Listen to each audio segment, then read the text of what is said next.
Will Yamamoto be Yoshi the Yankee? Join us and find out. Cue the music.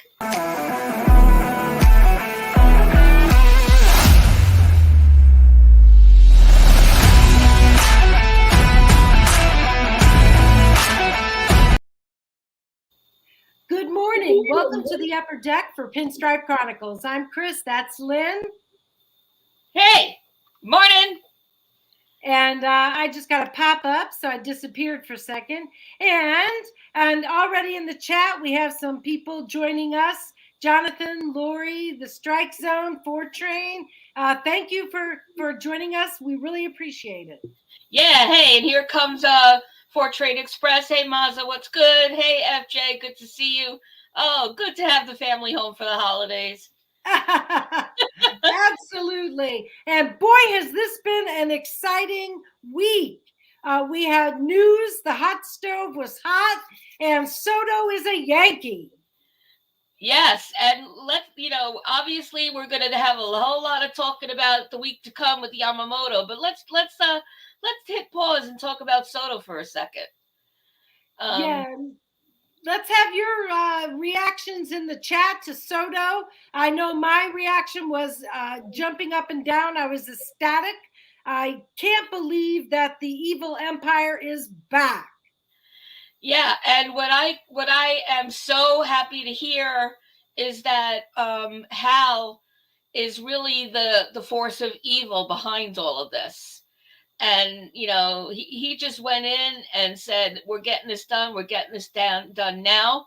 And I'm looking for that evil energy tomorrow when they meet up with Yama. But yeah, so that was really great to see. And I think there was a lot of quick wins out of sails, particularly the Blue Jays. I'm sure. Yeah, because they had their pen already. Excruciating. Waiting for the news. I don't know about you, Lynn, but I was just like getting a peptic ulcer waiting for the Soto signing. It was close. We kept getting these reports, and then, oh my God. It was almost, if it wasn't Soto that we were waiting for the news on, it would have been anticlimactic by the time it came. Yeah. It was coming by 2 p.m. And, then, you're watching, you're waiting, and it wasn't until like almost 12 hours later, it felt like, but before midnight at least. But you know what? Let's hit a pause so that we could do the trivia question of the week.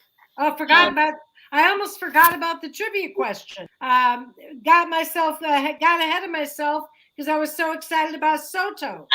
I know. And so thanks, Spencer. You're in the chat. Good morning. And hey, good morning to everybody that's joined.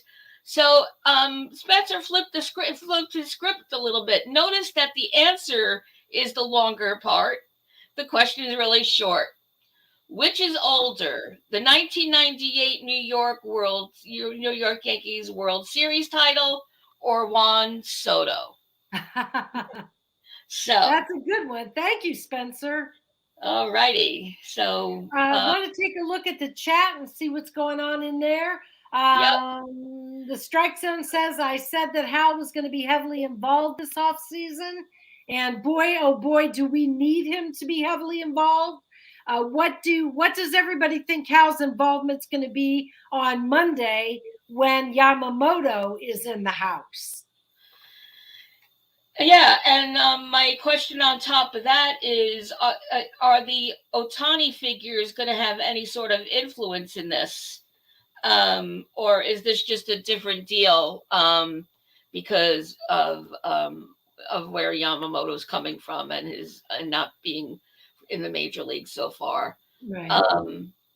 And everyone is saying about Soto that, yeah, we knew the deal was done. It was just a matter of the Padres reviewing the medicals. And then who else was getting nervous about how long that was? Because that little bit of news, Curry broke that pretty early on in the evening, and it was still 10, 11 o'clock. So...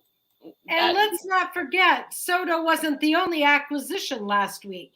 We also acquired Trent Grisham in the same deal. He's a two-time Gold Glove center fielder who will serve as a fourth outfielder for the Yankees. The Yankees are being the Yankees, and hopefully Grisham will work out as the fourth outfielder. But Verdugo was also in the mix, and I don't think we talked about Verdugo last week. Is that right, Lynn? No, Verdugo. We didn't know about Verdugo. Right. Yeah. So that was a shocker to me. I would not have seen that coming. I don't know what planet. Maybe I was on a different planet. I often am. And so, yeah. And so, and of course there's that immediate reaction of, which I had with Johnny Damon, and others, like, oh, come on, don't bring a Red Sox over. Are you kidding me? That's like against the law. Yeah. But I guess, and apparently, and I have some info on Verdugo, and I think that we are. It's very clear that Hal and Cashman are really all in on the outfield, as much as they're all in on Yamamoto, and hopefully some other starters, which we'll get to later on in the show. Definitely out in on having a deep outfield bench. I think lessons learned, fans heard. And so, and I'm not ruling out that they're, and yeah, we're awaiting Grisham, but I'm interested to see what else they might want to do. And so, so in terms of Verdugo, Boone is planning on him being a starter, first of all. So I read an interview, I think it was Meredith Marakovitz that reported live that she had spoken to Boone in Nashville, and his plan is for Verdugo to be in left, Judge to be in center, and Soto to be in right. That is his starters for the outfield. Right. And so I'm wondering, yep, and strike zone, you spot on per what Boone told Marakovitz. So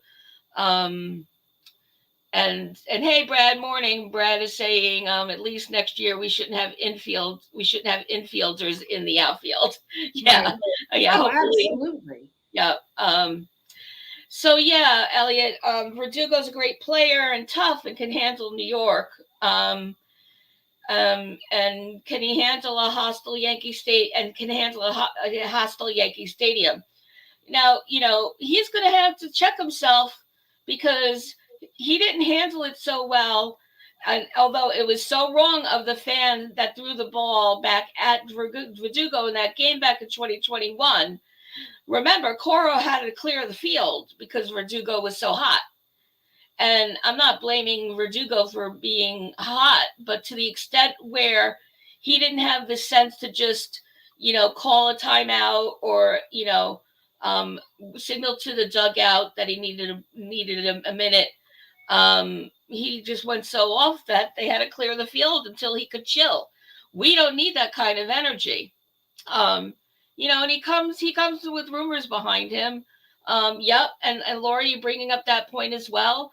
Late to game days, lack of hustle, that's just not going to fly. And so he's going to have to be checked at the door when it comes to joining. And I'm really hoping that Judge gives him the treatment and sets those boundaries really clear. Because Absolutely. The thing is, clearly he has energy and his numbers play out, which I could give you the slash lines. He's a solid outfielder. He's got a solid bat. And so let him use, if he uses his evil for good, if he uses that energy for good instead of evil, then I'm all for it. Bring me that Nick Swisher kind of energy, and channel it that way. But if he comes in, he has to clean up his act and check himself at the door, and he has to clean up his face as well. And so we'll see what happens with that facial hair. But his career numbers are not that bad. He's floating somewhere between the 260s and 280s in batting average. So I mean, the best, no, but and he's that left arm we've been looking for. So I'm surprisingly adjusting to him being here. Well, if I can adjust to Kevin Youkilis becoming a Yankee, I can adjust to Alex Verdugo becoming a Yankee. Say that again? I said if I could adjust to Kevin Youkilis, remember? Oh, yeah. I mean, I didn't think I would ever accept that. Yeah. It's all about how they present themselves when they're here and how they could quickly shift into pinstripes and the mentality of pinstripes. Exactly. And so Spencer's doubling down. He thinks those character issues are not going to be present. And I'll roll with that. Look, if he's good for the team, and I was telling Chris before the show, I remember him being mic'd up for one of the games, and he was actually hilarious. I was thinking, wow, this guy, this guy's funny, but he was also really great with the guys in the booth and talking the game. And if he's all that, then I'm all in. Right. And if he produces, then I'm further all in. Exactly. And yeah, Lori, no matter what, even if there's elements of douchebaggery at the beginning, we'll support him. He's a Yankee now. And yeah, I don't mind a player with an edge. Everyone's saying they'll welcome him with open arms. Oh, all right. Well, if you don't mind a player with an edge, might I bring up some of can we start talking about what might happen and what's going to happen with Yamamoto, and then what may be the results if we don't land him? Yeah, go for it, Chris. Yeah, let's jump into with both feet to the Yamamoto talks. Tomorrow's the big day. It sounds like we're going to have Cashman and Hal both personally scouted and watched Yamamoto. The Yankees are all in. They've saved number 18. Matsui and Tanaka are showing up for the meeting and are going to help the Yankees swing the deal.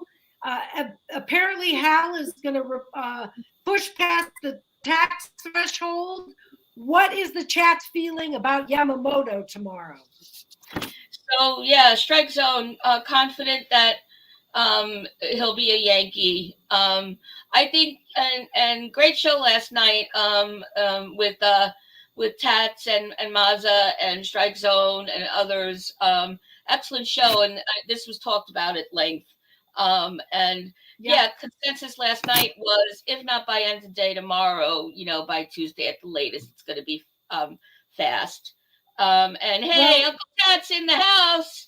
Uncle Tat's in the house. And does the Ohtani signing, we haven't talked about that yet. Does Ohtani going to the Dodgers for 10 years, $700 million, change anything for the Yamamoto upcoming signing? What do you think about that, Lynn? Well, I'm thinking that it should. There's a difference, I think. I know the chat will be better educated about what I'm about to say, but you're talking the difference between an MLB unicorn and an NPW unicorn, from Japan. I probably said those letters in reverse or wrong. NPB. NPW. What the heck is that? That's all right.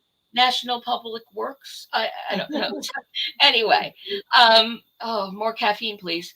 So I don't know necessarily that would go up to that level, but it is a question. Are those numbers, which haven't really been spoken of, but we're all I think pretty much in the zone of 400 to 500 mil, or anywhere between 3 and 5. Hey, what's another couple of mil between friends? Right. Well, I mean, before the Ohtani signing, I kind of was seeing numbers like 9 years, 250 mil for Yamamoto. So I just think it's interesting. It's going to be fascinating to see how it shakes down. It is. Yeah. And I know that. go ahead. Sorry. No, I'm sorry. Go ahead. I was going to say, and there was a lot of opinion last night on the other show that they're not going to let him leave the building until he signs tomorrow. Yeah. Well, first of all, how are you going to do that? Have a warrant for his arrest? What, but I know they were talking figuratively. But the thing is, and just like Strike Zone just said, no one's pockets. There's a lot of bottomless pockets in the mix here, including the Dodgers. And, Yamamoto could still be very much in the mix given the deferrals on Ohtani. Right. Yes. The Blue Jays certainly aren't out of the equation. We've been so focused on Yankees Mets, and Steve Cohen is heavy in the mix, and I'm sure there's going to be that prideful thing of oh no, not Yankees, and so I'm expecting a bidding war. I don't know what that looks like, and to Tat's point earlier, he still will likely make good on his promises to visit the other teams that he had Zoom calls with last week. Right. So I think that's another thing where we might have to manage our expectations on how long we might have to wait. We'd love it to be breaking news tomorrow, but we really don't love know. To. I'd love that. If we didn't have to wait and wait for Yamamoto's decision, that would be a pleasure. After what we've been through with the Soto and Ohtani, yes, a quick decision would be a blessing to the fans. Now, let's just say for a minute that the Yankees don't land Yamamoto. What is plan B for the Yankees? There's an interesting development in the Japanese league in the last couple days. Roki Sasaki has asked to be posted to the MLB. To MLB. He's a 22-year-old wunderkind, so to speak. He is allegedly one of the best pitchers in the world, not just in NPB. He's had a 19 strikeout perfect game in April of 2022. He's the ace of the Chiba Latte Mariners, and he's asked to be posted, but they may not oblige. He may not, and he's actually, he has a contract like Ohtani had when he was playing in Japan, where he can go to be posted at any time. However, that doesn't mean he's not going to be eligible for free agency until 2026. So he would only receive a minor league contract if he goes now. So it'll be interesting to see if anything happens with Sasaki. It's a name to keep your eyes on. Some other names, Lynn, I know you and I talked ahead of the show, before we came on. Do we revisit Montas? Is that one of the options that the Yankees could pivot to? Or in addition, maybe even to Yamamoto? Right. Oh, by the way, I'm seeing across the chat that in terms of Sasaki, the thought is that we should wait until he's 25. Yep. And yep. All signs point to him being a stud. Right. In baseball, I think that's kind of hyperbole because right. I think there's others that are. Yeah, there must be some story behind his wanting to be posted right now, because he's got a clause in his contract that he can leave for the MLB whenever he chooses, and this just happened. So anyway, it'll be interesting, but he will lose out on money if he does that. Yeah. Yep. And hey, Uncle Tats, thanks for the reminder. Hey, if you haven't subscribed yet to the Pinstripe Chronicles page, please do that, so that you don't miss any of the great shows by the guys and great shows like the panel last night, and Chris and me as well. So hit that subscribe, hit that like, tell all your friends. We really appreciate it. So back to your Montas question. I think there's a majority vote and I think Lori, Yeah. home, no Montrash. Plan Z from Uncle Tats. Yeah, I think it's unanimous that. But what about? Go ahead, go, Chris. I was just going to say, I think fans are not. I read this about the possible Montas reunion in the last day or so, and I thought, man, fans are not going to be happy if that happens. Yeah, yeah. I mean that's desperation zone, and I don't think we're there. And hopefully before the end of the week, we definitely won't be there. Montas is Plan AA. Yeah. But Sports Illustrated says that the Yankees have reached out to Montas, so we'll see what happens there. I know another name that people don't want to hear in the chat is Trevor Bauer. He's out there. He's still looking for MLB work, whether he finds it or not. I doubt that he's going to find it with the Yankees. I don't see why not myself, but the Bay Stars want him back. He wasn't such a clubhouse cancer that he's not wanted back by the Japanese team that he played for last year.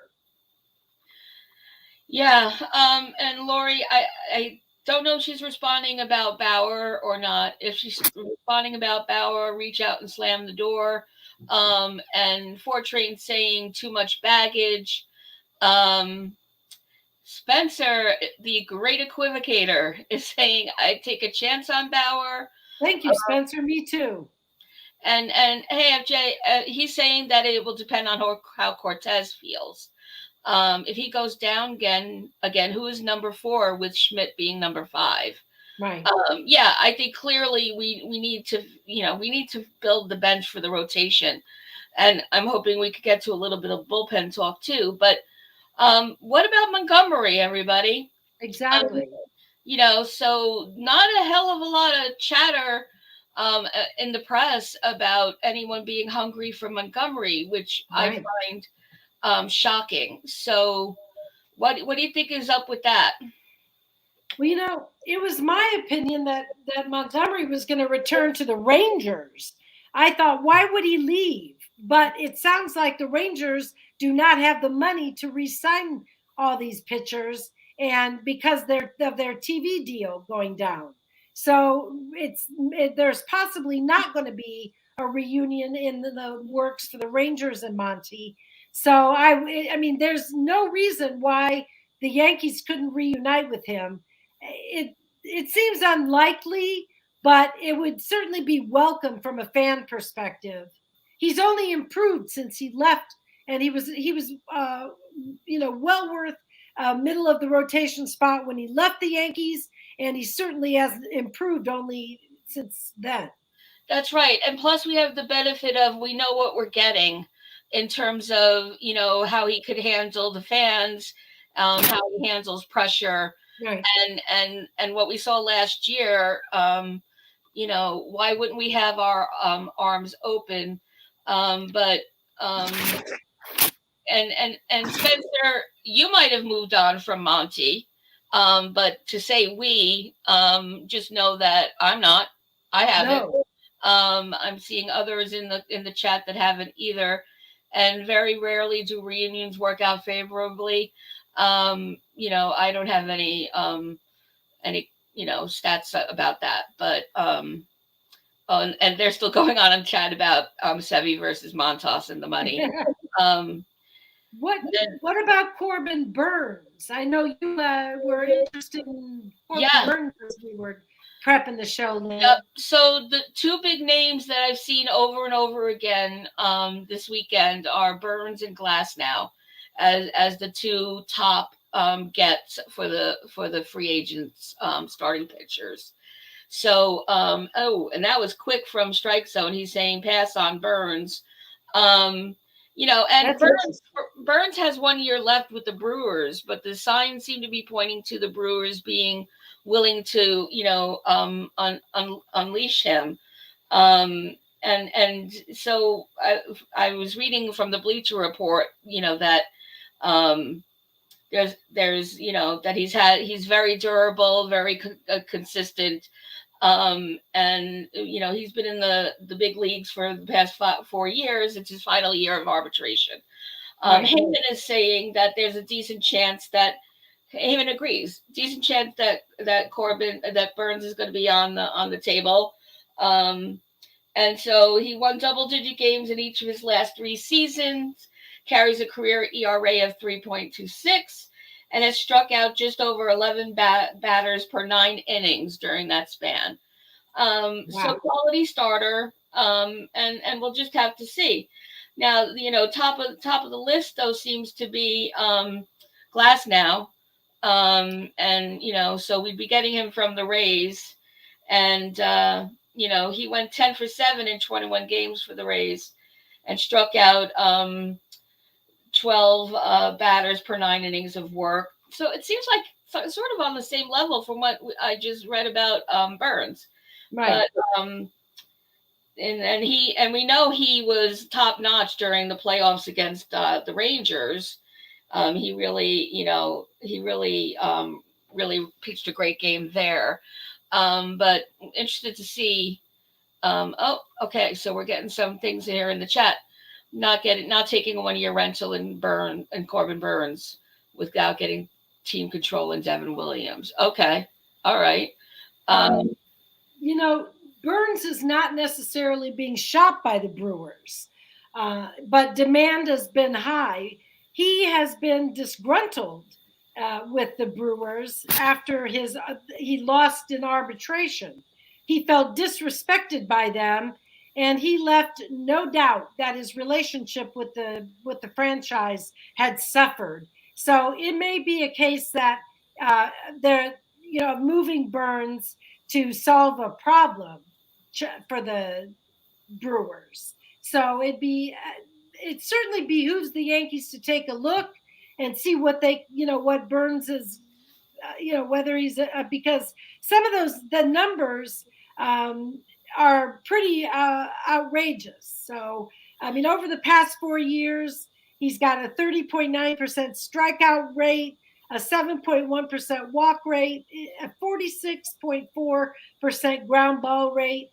He's an elite pitcher. It certainly would be well worth taking a look. And he's a Boris client, so I understand why people would say he's a 1-year rental. Right. Yeah, but people, they're rentals until they're not. So right. It would depend on how it went. And so what do we think of Beater? Lori's asking. So let's hear about that in the chat. Chris, what do you think about Beater? I really don't know much about Beater, so I have not got a lot to say there. Lynn, yeah. I'll leave that to you. Yeah, I really don't have much to say on Beater at the moment either.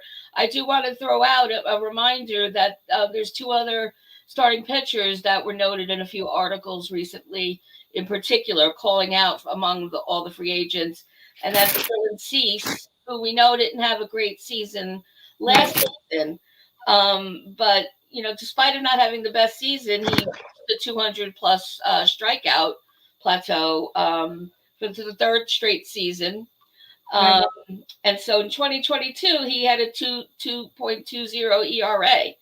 So with 227 strikeouts. So, is he viable? Are we willing to mull over Cease? Do you think he's got 2 years of control? So he's got what? 2 years of control. He's only 27 years old. So I would say Cease would be an excellent, worth a look at as well, as would Giolito. I know he had a difficult end of the season last year between Cleveland and to first traded to Anaheim and then to Cleveland, and he had a rough go of it.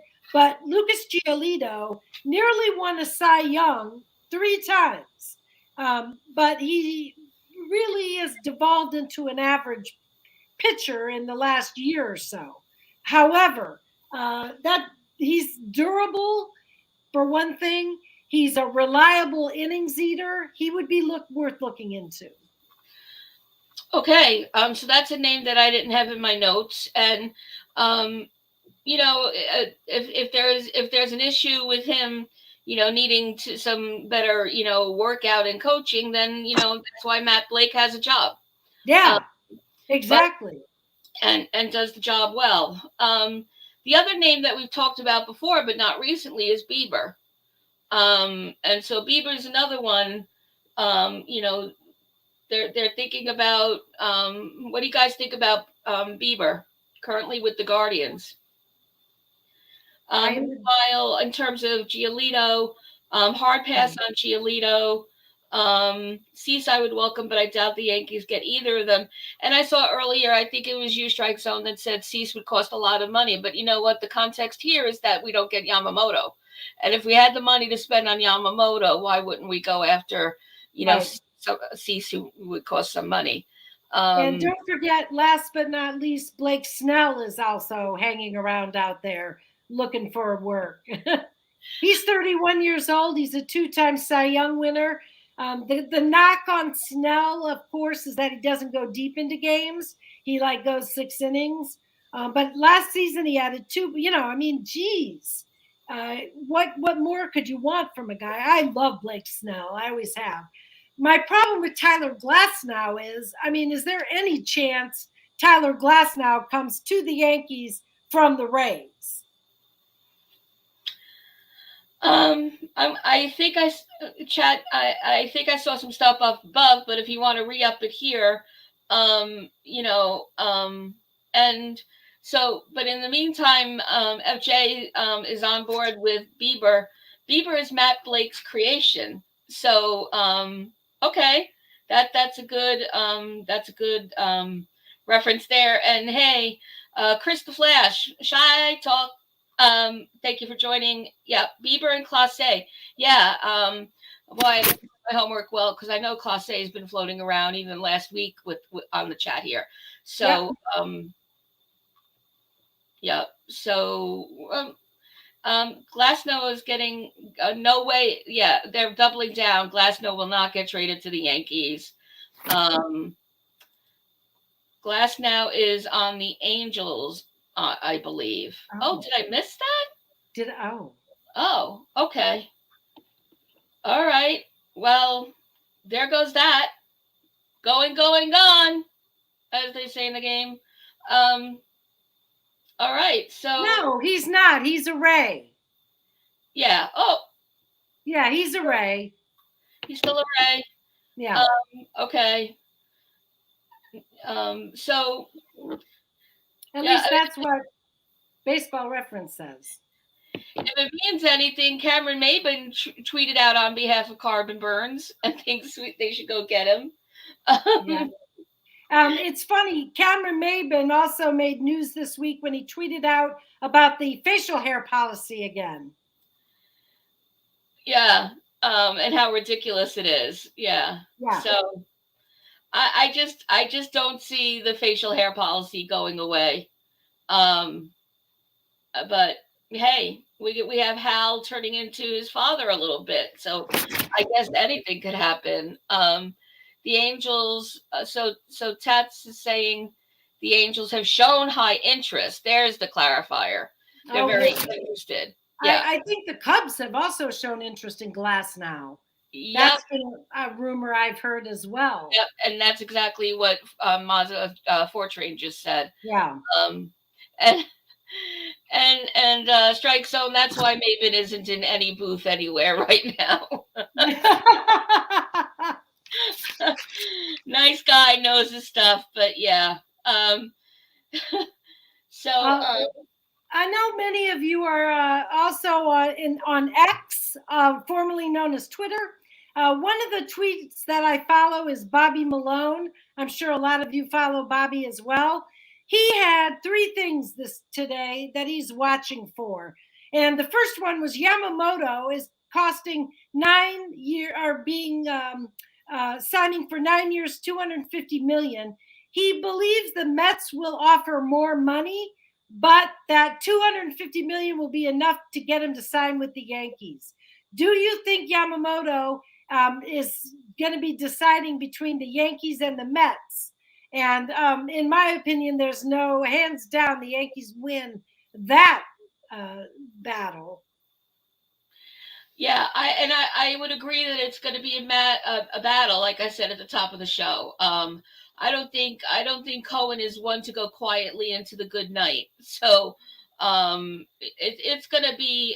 I'm less worried about the Jays, although they got to be mad as hell about Ohtani. And making them even more hungry, and the pockets are still deep enough for it. But right. I think the bidding war is gonna be between Queens and Bronx. And yes, I think the 4 train is with a nod to you, Maza. The 4 train is faster than the 7 train.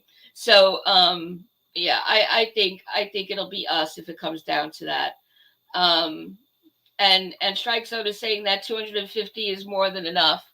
And at least like for the first figure down on the paper across the table, at least knowing that I am sure it can and will go higher than that if they start getting calls from others. And so, hey, D-Rod, nice to see you, and welcome aboard. And yes, Laura, you absolutely should join X so we could follow you as well. And so